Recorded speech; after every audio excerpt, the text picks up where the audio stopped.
Onde quer que você esteja, permaneça bem informado. Jovem Pan, sempre a par dos acontecimentos. Agora, pontualmente, são 7 horas. Está no ar o Jornal da Manhã, edição regional para todo o sul do Paraná e Planalto Norte Catarinense. Começo nesta sexta-feira destacando a previsão do tempo. Neste momento, aqui na área central, já temos de temperatura 17 graus. Quanto à máxima, hoje poderemos chegar aos 30. Claro, poder até passar um pouco disso, dependendo da condição, se o sol será entre muitas nuvens ou poucas nuvens.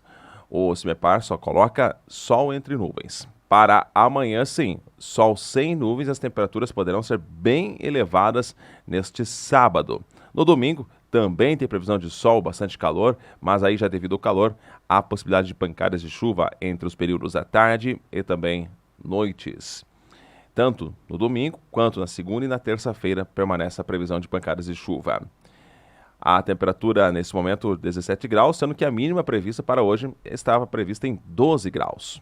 Nível do Rio Iguaçu, mesmo sem chuva, por aqui o Rio Iguaçu subiu um pouquinho, chega aos seus 2 metros e 1 centímetro.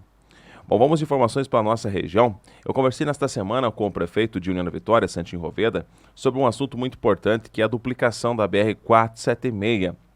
A importante rodovia que liga aqui, por exemplo, a nossa região até a capital Curitiba e cidades metropolitanas e faz importante ligação com as cidades do sul do país. Perguntei ao prefeito em que pé está, se realmente isso vai acontecer e quais seriam os benefícios de uma duplicação de uma rodovia como essa. Tiago, o que tinha ali era a chamada Rodovia do Frango. A Rodovia do Frango ia da Lapa a Chapecó, né? E esse projeto era do governo Dilma, não foi muito adiante porque tinha ficado um pedágio muito alto e não era um bom projeto, sinceramente. Eu pesquisei isso até no meu primeiro ano de mandato, fui atrás, batalhei, fui para Brasília e não tinha muitas boas possibilidades. Esse projeto ele foi encerrado e não existe mais a chamada Rodovia do Frango. O que tem agora não é nem uma possibilidade, isso é uma realidade. Então você que está ligado, você que é empreendedor, você que tem visão, saiba disso, porque não é informação privilegiada para ninguém. Eu quero que todo mundo saiba, porque nós vamos explodir, vamos dizer assim, no bom sentido. Nós vamos nos desenvolver muito. Uma rodovia é importante. Nós estamos num entroncamento rodoviário de gigantesca importância para o Brasil. Cargas do Brasil inteiro passam por essa região. Nós temos possibilidades de novos negócios, como, por exemplo, Porto Seco. Eu falei agora há pouco que eu tenho uma reunião dia 30. É uma das exposições que eu estarei fazendo da nossa excelente posição geográfica, mas com boas rodovias, lógico. E essa nova concessão vai acontecer em 2021. Nós estamos tentando adiantar para 2020, fazendo um grande esforço com os deputados federais, com os deputados estaduais, com o governador Carlos Massa Ratinho Júnior, para que mais ágil a gente tenha a possibilidade de ter uma rodovia convidativa para a atração de investimento, para a instalação de novas indústrias, de novas empresas, de novas cooperativas, se utilizar bastante também a nossa questão de suinocultura, de piscicultura, de bacia leiteira. Então nós somos ricos, mas ainda não temos as estruturas, as ferramentas para que a gente seja visto. E teremos muito em breve. Isso que é importante que eu diga, e não é uma expectativa, é uma realidade. Eu estou afirmando que nós teremos uma BR concedida com um novo projeto da Lapa, passando por União da Vitória, sentido Francisco Beltrão, Barracão. Então isso vai acontecer, vai ser um novo eixo de desenvolvimento do estado do Paraná e do Brasil. Nós vamos ter possibilidade de estar perto, sim, dos portos mais importantes que enviam produtos dos mais diversos tipos para o mundo inteiro e se comercializa.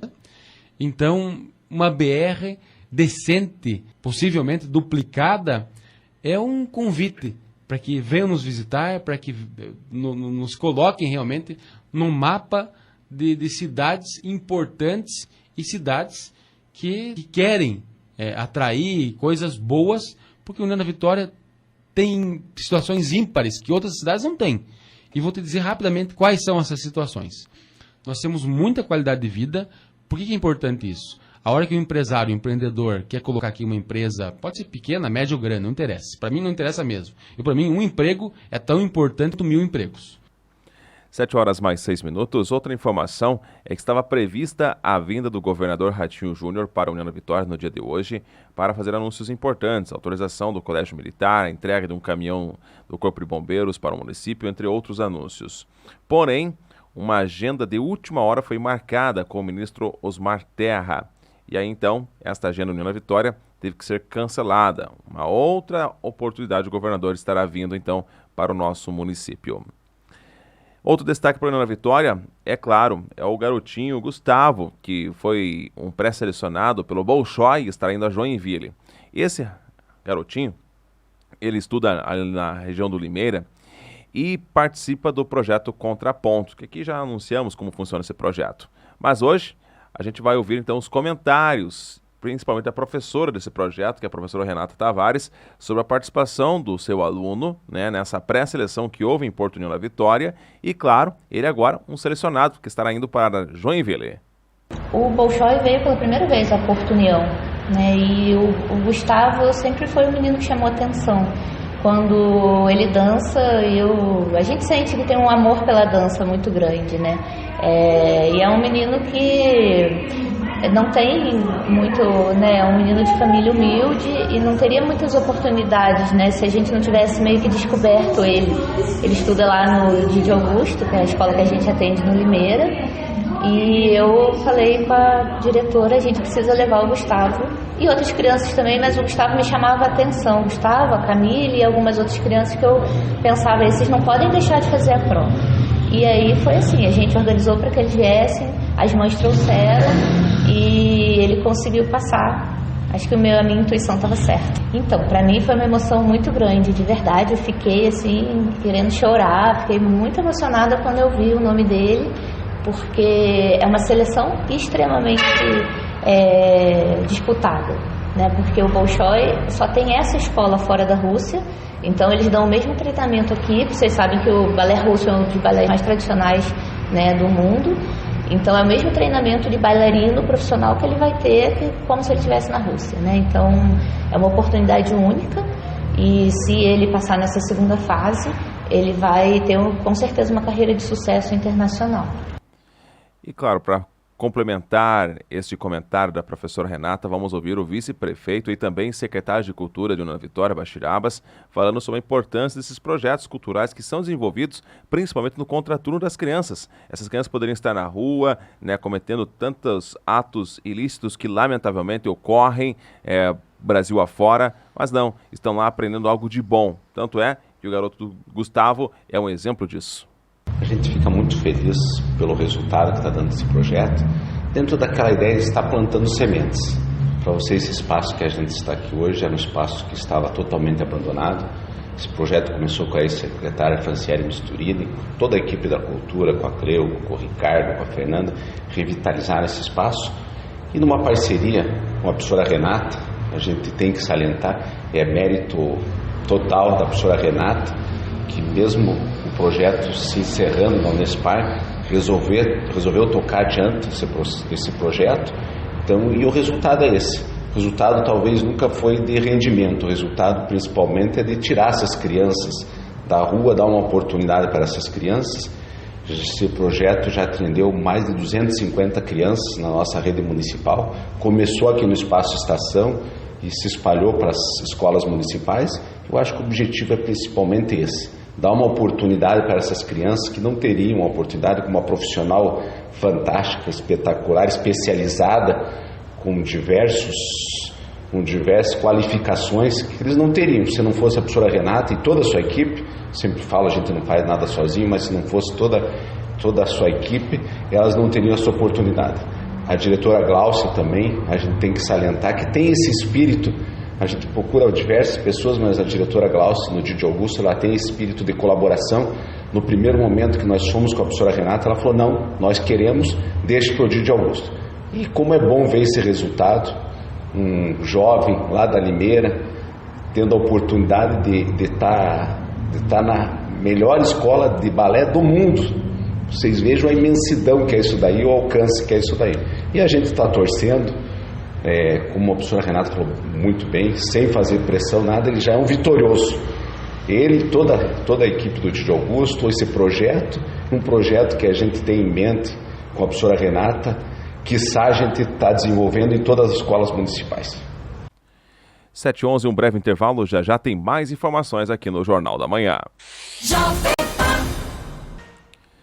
7h mais 14 minutos. Tenho hoje uma matéria especial para a cidade de Matos Costa, onde o prefeito, ao longo já das últimas semanas, vem instalando lixeiras para o interior do município, para regularizar, então, uma coleta seletiva. Porque a coleta do lixo, né, em especial a seletiva do lixo reciclável, acontece na área urbana, mas quem mora no interior geralmente não tem acesso a esse serviço tão fácil. Pela primeira vez na história de Matos Costa, o prefeito está organizando isso, colocando primeiramente as lixeiras. Por quê? Tem que ter um espaço primeiramente adequado, né, onde se concentre todo esse lixo. Não dá para deixar jogado no chão, porque pode vir uma chuva forte e levar esse lixo ainda e causar outros transtornos. Então o prefeito Raul Ribas Neto fala sobre a colocação dessas lixeiras e do serviço que será ofertado também para as comunidades do interior. A coleta do lixo reciclável no interior, né? A nossa proposta era uma proposta séria, viável. Eu lembro, Thiago, dos meus 12 anos de vereador, eu mesmo fiz essas proposições na época, mas nunca foi atendido. Eu não estou criticando ninguém, talvez não era viável, não era possível, a gente tem que respeitar isso.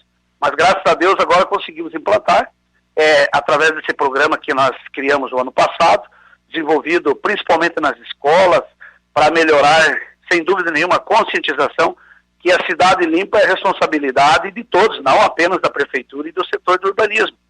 Todos nós temos as nossas responsabilidades. E começamos esse trabalho. A princípio, naquele momento, fizemos mutirões, instalamos lixeiras públicas no centro da cidade. Agora vamos estender, estamos confeccionando aí mais lixeiras para os bairros e também incluindo isso, não só da cidade, estendendo para o município como um todo as instalações de lixeiras no interior para a coleta do lixo reciclado.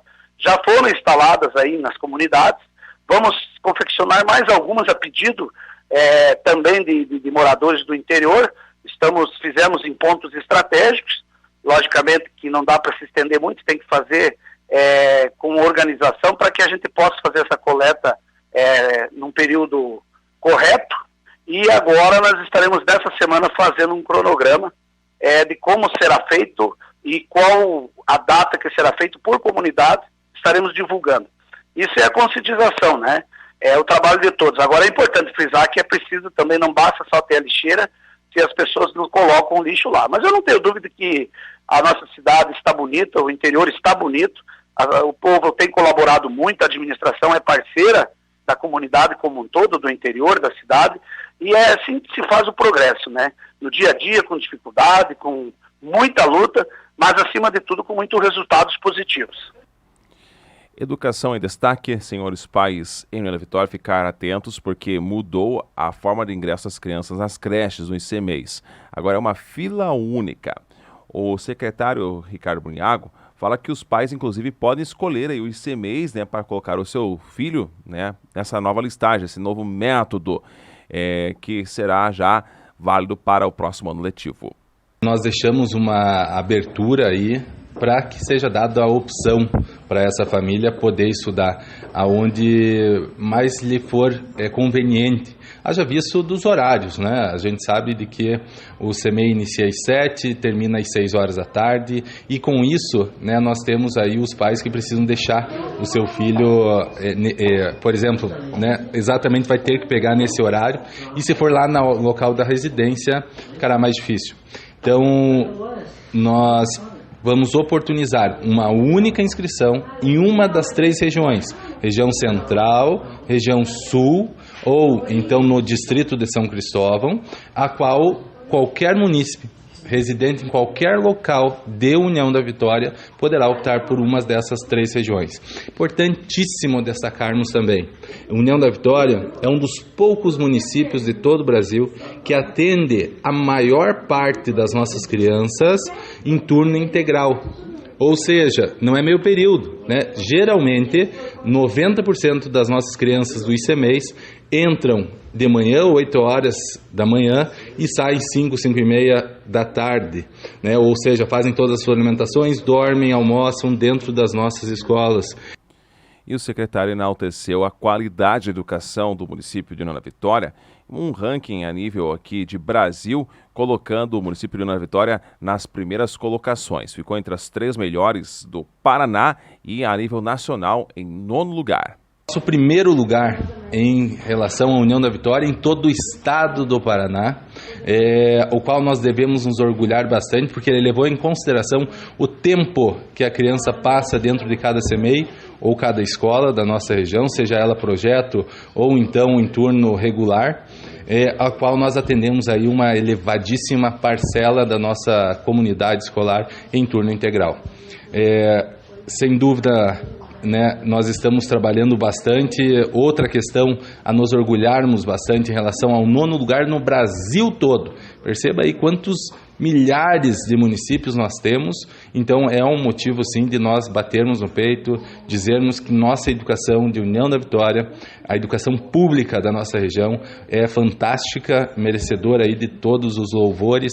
Parabenizamos a todos os profissionais envolvidos na mesma, e a administração está fazendo de tudo para que esteja promovendo exatamente o que está acontecendo agora, uma educação pública de qualidade.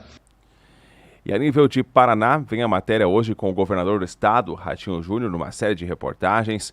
Hoje ele fala sobre os números que o estado apresentou, tratando-se na redução da criminalidade. Primeiro semestre, já mostramos isso tanto a nível de Paraná quanto de Santa Catarina, que os números caíram nas maiorias dos tipos de crimes. E o governador fala o que se deve, claro, a esta redução. A segurança pública, desde o início do nosso mandato, é uma prioridade. Nós já conseguimos ter números assim maravilhosos, a ponto de, no primeiro semestre, mais da metade dos municípios do Paraná não tiveram homicídio. Fizemos um trabalho em Curitiba, 38% a redução de homicídios, Londrina chegou a 50%. O que nós fizemos? Não tem nenhuma mágica. Primeiro é colocar um time muito eficiente. Quem comanda as polícias, seja civil ou militar, tem que ser gente de credibilidade, que tenha credibilidade com a tropa e com a sociedade. Então trouxe um grande diretor da Polícia Civil, que é o Dr. Rockenbach, que é um dos maiores entendedores de inteligência na área de segurança. Trouxe o comandante Péricles, que também tem um histórico fantástico dentro da Polícia Militar, e fizemos trabalhar junto. Existia uma disputa que a Polícia Civil não falava com a militar não falava com a civil, que não falava com a Polícia Científica, que o Departamento Penitenciário não sentava na mesa para também conversar, e isso é um horror, porque segurança pública é planejamento, é presença física, do policial estar próximo das pessoas, e acima de tudo planejamento. E muitas vezes pessoal da polícia que ficava dentro de escritório na parte administrativa, nós colocamos para a rua. Né? O policial é treinado para estar na rua. A parte administrativa pode-se criar uma outra retaguarda para fazer esse serviço. E também trazendo notícias de todo o estado do Paraná, só que agora ao vivo da capital, Curitiba, Gustavo Vaz, muito bom dia para você. Quais são os principais assuntos desta sexta-feira? Pois é, meu caro Thiago, muito bom dia para você também. E um ótimo dia a todos que sintonizam a programação da Rádio Jovem Pan, Curitiba com 16 graus de temperatura, a expectativa para hoje é que a máxima chegue a 29. O tempo, por enquanto, nublado, mas a expectativa para hoje é que o sol apareça entre poucas nuvens com o passar das horas e até o fim da tarde. Hoje, sem chances de chuva aqui em Curitiba. O informe semanal divulgado ontem pela Secretaria da Saúde mostra a multiplicação de casos confirmados de sarampo. No estado, 103 pessoas tiveram ou estão com a doença, sendo 98 aqui em Curitiba e região metropolitana.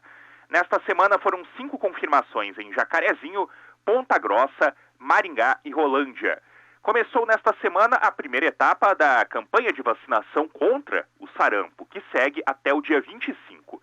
Amanhã é feito o dia D, quando todas as unidades básicas de saúde ficam abertas para a imunização. Também como destaque, o governo do estado vai repassar 19 milhões de reais para o aprimoramento de centros de referência de assistência social e de centros de referência especializados de assistência social. 164 municípios recebem a verba, incluindo União da Vitória. O repasse foi formalizado ontem no Palácio Iguaçu, aqui em Curitiba. Os recursos são do Fundo Estadual de Assistência Social e as prefeituras podem usar o dinheiro para a compra de equipamentos ou veículos para o atendimento feito nos centros. Destaques do dia daqui de Curitiba na rádio Jovem Pan de União da Vitória. Um forte abraço a você, Tiago. Um forte abraço a você que sintoniza a nossa programação e até segunda-feira. Jovem Pan. Agora são 7 horas mais 27 minutos, de volta com o Jornal da Manhã. Eu recebo aqui no estúdio da Jovem Pan o secretário de Saúde do município de Porto União, Dr. Marivaldo Reis, para a gente falar sobre alguns assuntos importantes que acontecem aqui também na nossa região. É um problema a nível de Brasil, mas que a nossa região, em especial o município de Porto União, com a União da Vitória, já que temos aqui, né, uma fronteira seca, só separada pelos trilhos, trabalham de forma conjunta. Por exemplo, o combate ao Aedes aegypti. Secretário, muito bom dia, seja bem-vindo aqui à Jovem Pan. O que o município de Porto União está fazendo, né, nesse trabalho intenso do combate ao mosquito Aedes aegypti, visto que agora estamos na época, digamos, a mais complicada do ano, né, quando começa a esquentar e vem essas pancadas de chuva muitas vezes mal distribuídas, mas que são suficientes para encher uma tampinha. E essa tampinha a gente sabe que é o suficiente para, então, ser ali um berçário, né, do mosquito Aedes aegypti. Bom dia, secretário. Bom dia, Tiago. Bom dia aos rádio ouvintes da Jovem Pan. Para nós é um prazer estar aqui, no sentido de fazer um apelo às nossas comunidades das Gêmeas do Iguaçu. Antigamente eu falava de Porto União, mas hoje, com a parceria que nós temos com União da Vitória, o apelo é para as duas cidades, as duas gêmeas. Então, como você mesmo falou, Tiago, o alto verão, nós estamos numa zona subtropical, porque houve uma mudança. Quando eu era criança, eu dizia que nós estávamos na temperada do sul, a zona temperada do sul. Agora é uma zona subtropical. Isso quer dizer o quê? Muito parecida com a região amazônica, propícia para a proliferação dos mosquitos. E aí é que mora o perigo. Nós temos agora, como uma realidade de Santa Catarina, que o Aedes aegypti é responsável pela febre amarela, pela dengue, chikungunya, mas agora nós temos casos de dengue em Santa Catarina, bastante, no Paraná também. Temos também a febre amarela, que mata, e mata mesmo, e já temos 2 casos específicos autóctones em Itaiópolis, que fica aqui a 110, 120 quilômetros daqui de Porto União. Nós estamos no corredor ecológico dessa proliferação dessa febre amarela. Então, a gente vai falar sobre dengue, vai falar sobre febre amarela, mas vamos falar principalmente em como nós, das Gêmeas do Iguaçu, podemos nos mobilizar nesse verão para que coloquemos as nossas 2 Gêmeas do Iguaçu no baixo risco de infestação. Não desinfestaremos, mas colocaremos esse perigo de uma epidemia dessas morbidades, dessas doenças, sob controle. Bom, e uma das ações justamente vem visando agora, vem o Dia de Finados, a gente sabe que as pessoas acabam indo até aos cemitérios aqui de nossa região para prestar a sua homenagem, né, em memória aos seus entes queridos, mas ali muitos vasinhos de plantas. E justamente nesses vasinhos é que mora o perigo, né, de conter ali então um pouco de água, e a gente sabe que não é necessário grandes quantidades de água para o mosquito se proliferar. Que tipo de ações o município, já pensando em forma conjunta com a União da Vitória, pretende fazer já valendo para essa próxima data de finados? Então, eu vou começar pelo final, porque nós temos outras que nós vamos fazer antes, mas eu vou começar, como você já frisou, é uma data importante. Os nossos cemitérios, principalmente, eu vou falar em nome de Porto União agora, os cemitérios de São Pedro, nós temos um sob a égide da municipalidade. E o cemitério ali do centro, ali não sei que nome daquele morro, no Alto da Glória, né? O cemitério do Alto da Glória, eles são focos de infestação permanente. Há 3 anos que nós viemos lutando com isso e continua os focos de infestação. Nosso clima e o nosso costume, que eu acho muito justo, mas que precisa ser modificado, modelado. A gente prestar o nosso tributo aos nossos entes queridos que partiram, mas eliminarmos os vasos. estamos entrando com a municipalidade para ver as questões das tumbas, dos túmulos que precisam ter coleta de micro-recipientes de água. Isso é fundamental. Nós já limpamos várias vezes, mas a população insiste, por conta das suas crenças, que é minha também, né, de fazer essa reverência a quem se foi. Né? Mas o problema é que nós temos que modular e aí fazemos um pedido encarecido. Me vejam de joelho pedindo para a população que nós precisamos limpar o nosso cemitério para que os vivos possam ter sua vida longa e próspera. Aqueles que estão descansando, a gente pode reverenciar de outras maneiras, mas que não seja com recipientes que possa coletar água. Vamos aproveitar esse dia de finados e fazer uma blitz. O que é que nós vamos fazer lá no cemitério? Além de visitar os nossos entes queridos que já partiram, vamos orientar os nossos queridos vivos que estão lá para como lidar com isso. Vamos aproveitar, porque geralmente quem vai no dia de finados geralmente tem um costume, um hábito de ir lá frequentemente. E a gente vai aproveitar esse público-alvo para trabalharmos nesse dia de finados por conta disso. Tá? Excelente. Bom, secretário, estamos numa campanha nacional de vacinação contra o sarampo, uma doença que o Brasil esteve perto de ser erradicada, né? Quase recebemos o certificado disso, mas por questões, principalmente na nossa fronteira, em países em que não há essa barreira sanitária, que é a vacinação, acabou encontrando um público muito desprotegido aqui no Brasil, né, também sem a vacinação, e aí hoje vemos um surto de casos de sarampo. Eu acompanhava agora há pouco, inclusive, aqui na capital paranaense, Curitiba, já são mais de 80 casos já confirmados de sarampo, então é um número bastante elevado. O que a gente pode falar para a nossa população, já que a vacina é o único método eficaz, né, de prevenção, e desta campanha que visa, nesse primeiro momento, as nossas crianças? Então, precisamos vacinar. Parece óbvio, né? Mas quem vacinar? Quando vacinar? Quando? Imediatamente.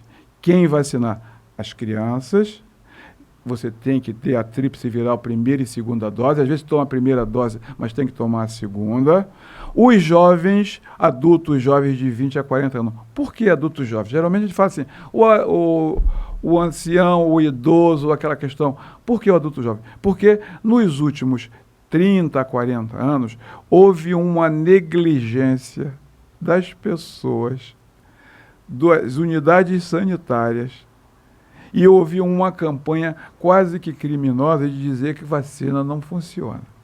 Porque o sarampo estava quase erradicado, só em alguns bolsões de muita vulnerabilidade socioeconômica, que ainda existia um ou outro caso.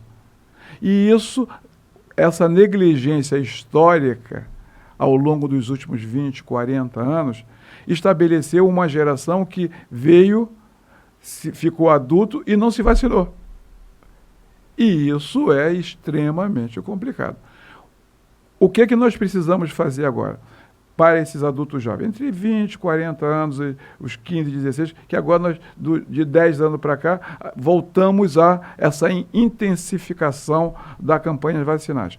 Então, qualquer sintoma de uma virose inespecífica, deve ser um resfriado ou qualquer coisa, procure imediatamente o médico. Porque antes do aparecimento daquele exantema, o que é isso? A pessoa fica vermelha, com algumas vesículas no rosto, né? Que começa assim, de cima para baixo. O sarampo, quando ele se estabelece, é isso. Mas nesses dias, 4 dias antes, ele fica já transmitindo o vírus. Antes de aparecimento como os técnicos chamam, exantemas, né? Mas é aquela rubefaciência, aquela vermelhidão no rosto e com algumas pequenas vesículas que caracterizam o sarampo, mas ele já está estabelecido.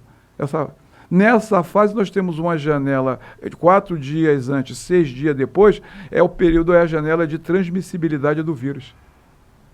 Então, antes de aparecimento dessa janela de transmissibilidade para que ele seja isolado, nós temos que procurar o posto de saúde. Qualquer sintoma que você aparente, os sintomas iniciais do sarampo é de uma virose comum, que ela é uma virose. Na época que eu era jovem, isso já faz muito tempo, era conhecido como as doenças próprias da infância, porque toda criança tinha doenças próprias. Depois, com o advento da vacina, foi desaparecendo e depois foi se negligenciando essa vacinação. Então, o que nós temos que fazer agora é isso, voltar a ter medo. Temos que ter medo. Só a pessoa que está à beira da idiotia que não tem medo. O ser inteligente e que quer progresso tem que ter medo dos perigos, identificar o perigo, ter medo e se precaver. A ideia básica é essa. Não, está com medo? Estou com medo mesmo. Porque uma criancinha pode ser acometida de encefalite. O sarampo abre as portas para a pneumonia, para a encefalite. E isso quer dizer o quê? Numa época que a criancinha está com seu sistema imunológico muito baixo, tendo o sarampo, abre as portas, é que nem a drogadição, né? O primeiro gole abre a porta para a pessoa se entregar ao vício, né? E no caso dessas morbidades, dessas doenças, né, o sarampo, ele abre o espaço para perdas de vidas iniciais dos nossos adultos jovens, que só pegam a virose quando está imunodeprimido, e imunodeprimido pode ter acometimentos mais graves. Sem falar nos aspectos econômicos, emocionais, tá entendendo? Então, hoje, os religiosos dizem o seguinte, que para você ir para o céu, você tem que estar em estado permanente de oração. Nós, para ficarmos com saúde, temos que estar em estado permanente de vigilância. Utilização da vacina é uma coisa barata, tão barata que é de graça para o indivíduo. É lógico que nós já pagamos isso através dos nossos impostos, mas fica ofertado e as pessoas não usam, ficam arrumando história. Não existe nenhuma contraindicação em termos disso. Adultos, por favor, nos procurem. Criancinhas, mamães, procurem. As gestantes têm que se vacinar. Está vivendo por 2, está vulnerável em termos de sistema imunológico, é evidente, e qualquer coisa que ela pegue, e geralmente na idade fértil, o neném vem junto. E isso é um elemento complicador. Precisamos, assim, pedir à população que difunda essa notícia. Tiago, aqui, a Jovem Pan está fazendo isso. Ótimo. Cada um dos nossos rádio ouvintes espalhem essa notícia. Isso vale uma vida. Às vezes vocês não sabem, mas você falando para o vizinho, para o seu amigo, para seus parceiros e tudo mais, você está salvando uma vida futura que, ao escutar isso, vai se precaver e nos procurar. Nossos postos de saúde estão fazendo, nesse Outubro Rosa, dias de horário estendido nos vários postos, e todo mundo que chega lá, a gente pega vacina e revê as carteirinhas. Façam disso uma coisa. Vocês para sair, não tem que sair com carteira de identidade? Nossa carteira de identidade de saúde é a nossa carteirinha de vacinação. Procurem e vá com ela para o posto para a gente atualizar. Isso é da mais alta importância, Tiago. Você já se vacinou hoje, Tiago? Essa semana, você tem que se vacinar também. Todos nós. Todos nós. A gente está fazendo isso. Como é que está a sua vacinação? Todas. Porque aí você, indistintamente, você cria um halo de proteção ao redor da nossa comunidade. Só mais uma questão quanto à vacinação. De repente, perdi a carteirinha, não sei se eu tomei a vacina, nesse caso, a tríplice viral, que protege contra o sarampo. A pessoa, por precaução, ela pode tomar de novo? Ou... Pode, deve, tem que tomar, porque indúbio pro réu não tem efeito cumulativo, com acometimentos terceirizados. Você pode, como a febre amarela também, sabe? Pode se vacinar contra a febre amarela. Eu não sei, mas eu quero me atualizar. Se perdeu, nós fazemos outra carteirinha. Nosso sistema em Porto União está totalmente informatizado, o SPNI. Então, tem lá, puxa seu cadastro. Se você for munícipe de Porto União, a gente puxa. E em dúbio, a gente mas não tem aqui registro. Pode ter se vacinado numa época que não estava tudo informatizado. Vacinamos outra vez, não tem problema. Não tem efeito colateral.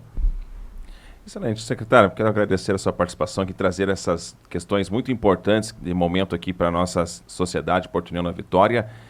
Claro, as nossas emissoras, tanto aqui a Jovem Pan quanto a nossa Rádio Cor, a Rádio Comércio, é para disposição do Serviço de Saúde para a gente difundir essas informações tão importantes que justamente tratamos aqui de prevenção. Prevenir ainda é o melhor remédio. Obrigado, secretário. Obrigado, Tiago. Antes de me retirar, eu gostaria de deixar uma coisa que esqueci de falar.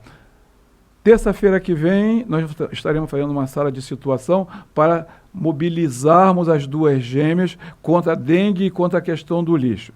E no sábado agora nós vamos fazer um raid lá no Morro da Cruz, na Trilha do Monge, para limparmos. O batalhão nos emprestou 30 praças que a gente vai precisar fazer para fazer a limpeza lá do Morro da Cruz, juntamente com a comunidade lá do Morro da Cruz. Isso é muito importante, foi uma iniciativa deles e nós estamos apoiando integralmente, nós da Secretaria de Saúde, através da sua vigilância ambiental, e a Secretaria do Meio Ambiente. Então, nós estaremos no sábado subindo o morro, e vamos fazer um raid lá, né? É uma mini operação faixa de Gaza, só que no Morro da Cruz. De qualquer maneira, agradecemos a Jovem Pan e a você, Tiago, e a sua equipe, pela oportunidade que nos deu de conversarmos um pouco sobre saúde pública. Muito obrigado, um bom final de semana para todos. Agora são 7h43 e depois do intervalo você continua com a edição nacional do Jornal da Manhã. Jovem Pan.